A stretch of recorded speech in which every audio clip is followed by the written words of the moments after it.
Sometimes God calls us to do the improbable. He asks us to do the unthinkable. He sends us to do the impossible.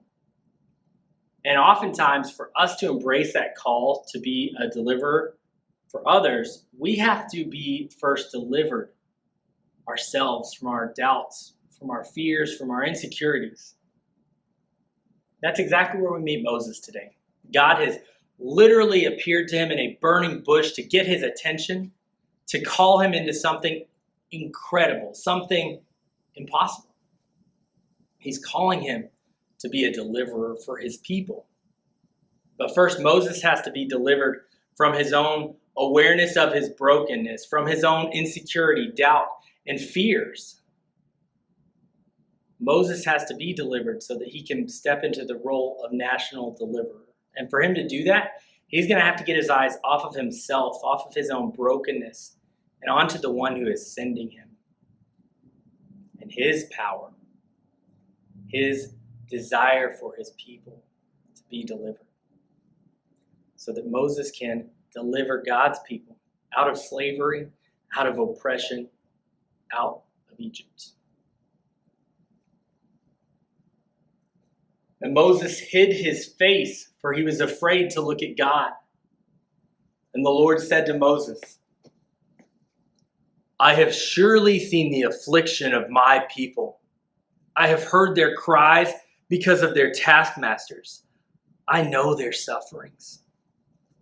Come, and I will send you to Pharaoh, that you may bring my people, the children of Israel, out of Egypt.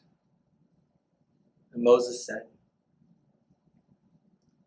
who am I that I should go to Pharaoh and bring your people, the children of Israel, out of Egypt?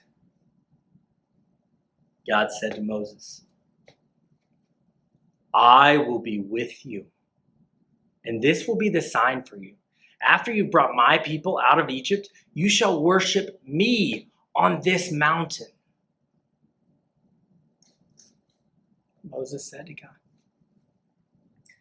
they will not believe me or listen to my voice. They will say to me, the Lord did not appear to you. God said to Moses,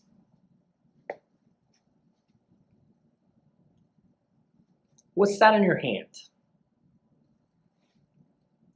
A staff? God said, throw it on the ground. So Moses threw it on the ground, and it became a serpent, and Moses ran from it. The Lord said to Moses, put out your hand and catch it by the tail. So Moses put out his hand and caught it by the tail, and behold, it became a staff in his hand.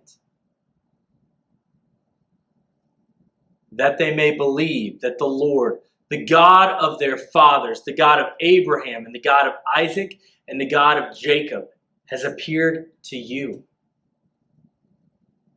Again, the Lord said to Moses, put your hand inside your cloak.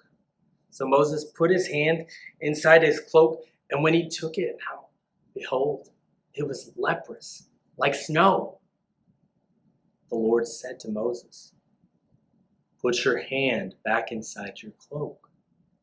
So Moses put his hand back inside his cloak, and when he took it out, behold, it was restored like the rest of his flesh. The Lord said, if they do not believe the first sign, they may believe the latter sign.